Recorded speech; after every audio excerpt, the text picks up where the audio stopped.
In 1848, there was a man named Phineas Gage.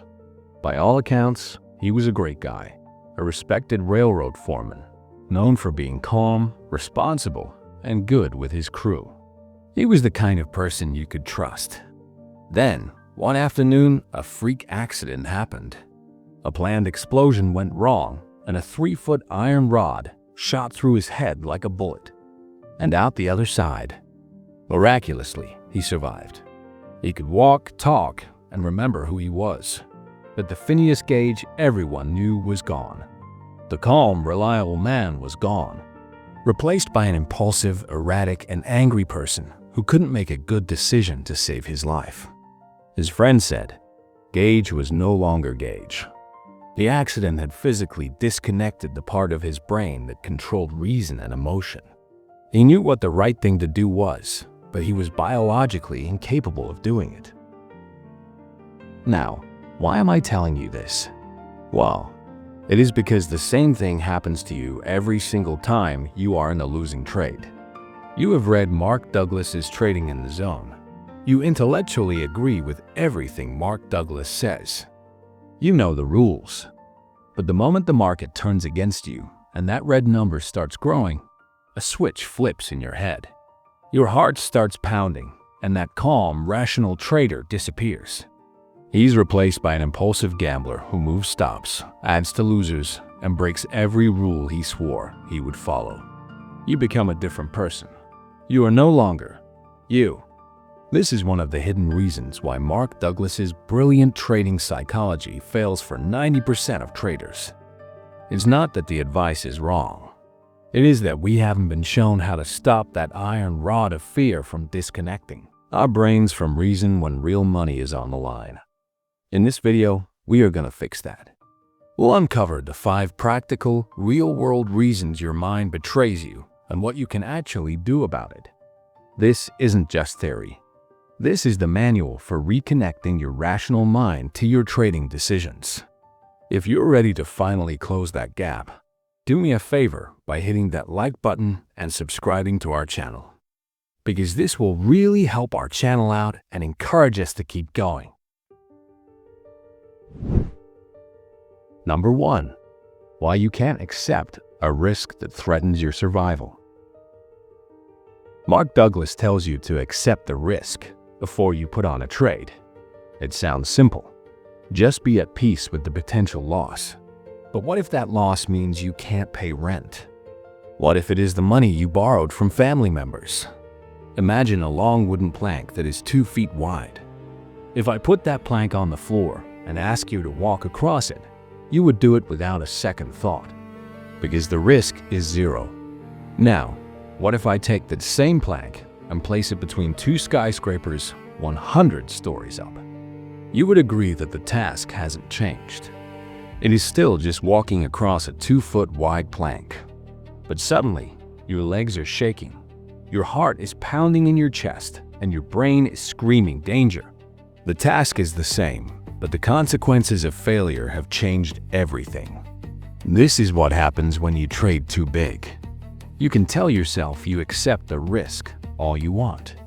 But if your position size is so large that the potential loss triggers your primitive fight or flight survival instinct, your rational brain will be shut down.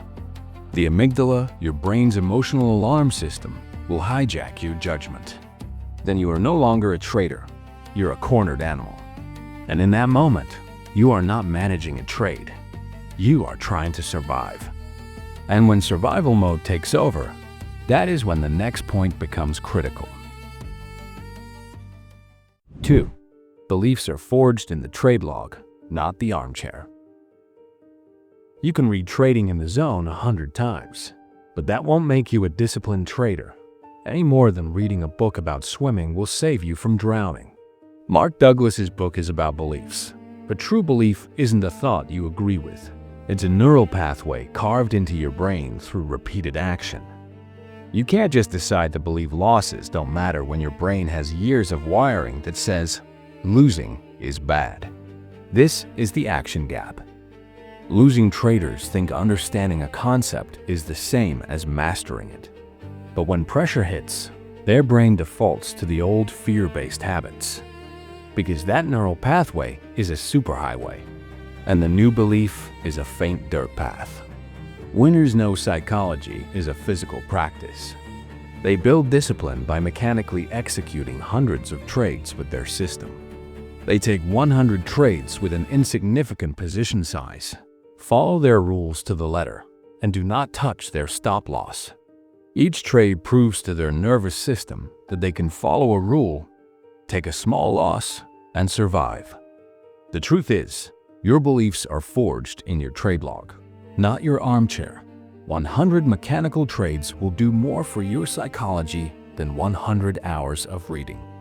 And once you have built that foundation of belief, you can finally deal with the next monster that eats traders alive: the confidence crash, which is what we will discuss next. Number 3.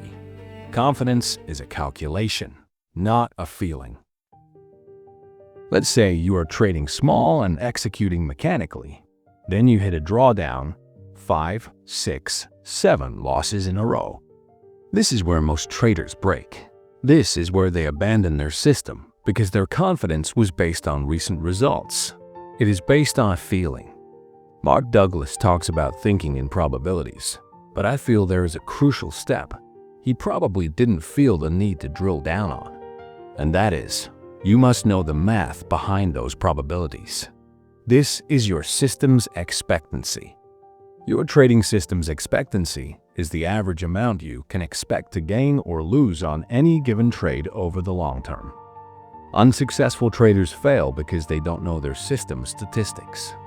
For them, an inevitable losing streak feels like a catastrophic failure. In contrast, successful traders rely on math, just like a casino. They know they will lose individual bets, but their proven mathematical edge ensures profitability over time. They achieve this by backtesting their strategy to find its historical win rate and largest drawdown. When a drawdown occurs that is within historical limits, they remain confident because their strategy is based on calculation, not emotion. But then, this raises a critical question. Do you know the expectancy of your trading system? So, are you trading like a casino, or like a gambler convincing himself the next hand is due? Because when that gambler's mindset hits a losing streak, something ugly wakes up next. That something is what point number 4 is about. 4. The revenge reflex isn't fear, it's ego defense. Mark Douglas's Trading in the Zone covers fear extensively, but there is a more violent emotion that destroys traders: the need for revenge.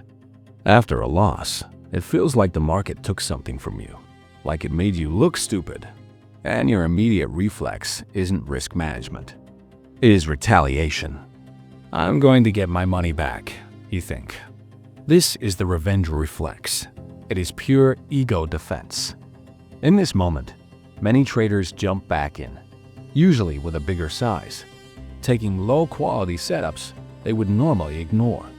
Well, if you are not new here, you know what I will say, and that is, you are not trading. You are fighting the market. Well, if you need a practical tool to stop this emotional hijack mid-crisis, you should know it requires a physical circuit breaker, a non-negotiable rule. For example, after 3 consecutive losses, I close my platform for the day. After any single loss that makes me feel angry, I must take a 15-minute walk before looking at the charts again. You cannot think your way out of an emotional hijack. You have to move your way out of it. The physical act of stepping away breaks the emotional loop, allowing your rational brain to come back online. And once you have cooled off and stopped trying to fight the market, you will face one last trap, the sneakiest of them all. Number 5. The uniqueness illusion. This unique delulu is the most subtle trap of all. One of Douglas's 5 fundamental truths is that every moment in the market is unique, and he is right. But the losing trader's ego corrupts this truth into a self-destructive lie. They think, because this moment is unique. My rules don't apply this one time. When a trade is going against them, they are thinking, this is a special loss. I should move my stop just this once. When seeing a tempting setup, this is a guaranteed winner. I should ignore my sizing rules and go big. This is the uniqueness illusion, the persistent belief in your own personal exceptionalism. The ego twists Douglas's wisdom into an excuse to break discipline. But winners embrace the paradox. Every moment is unique, and the rules must be applied mechanically without exception. They know their rules are the only ship that can navigate the unpredictable waves of the market, and there is no abandoning the ship just because you hit a big wave. You should know this. The moment you think, just this once, you have already lost, because you are not the exception. Trading in the zone is a masterpiece. It is the blueprint for a professional trader's mind, but a blueprint is not a house. For 90% of traders, the book fails because they treat it as a philosophy to be understood rather than a training manual to be executed. They fail because they accept risk their biology still sees as danger. They chase discipline through belief instead of repetition. They trust confidence as a feeling, not a calculation. They get ambushed by ego and have no escape plan. And they twist the market's uniqueness into the illusion that they are the exception. The shift from loser to winner happens when you move from intellectual agreement to physical practice. If this video opened your eyes, hit that subscribe button, because we are all about practical strategies here. Drop a comment below and let me know which of these 5 points hit you the hardest. And if you're ready for the next step, check out this recommended video on trading mindset shift that turns losers into winners. And also join us on Telegram, link is in the description. It is the perfect follow-up if you are serious about your development as a trader. Thank you for watching, and until next time, may you trade in the zone.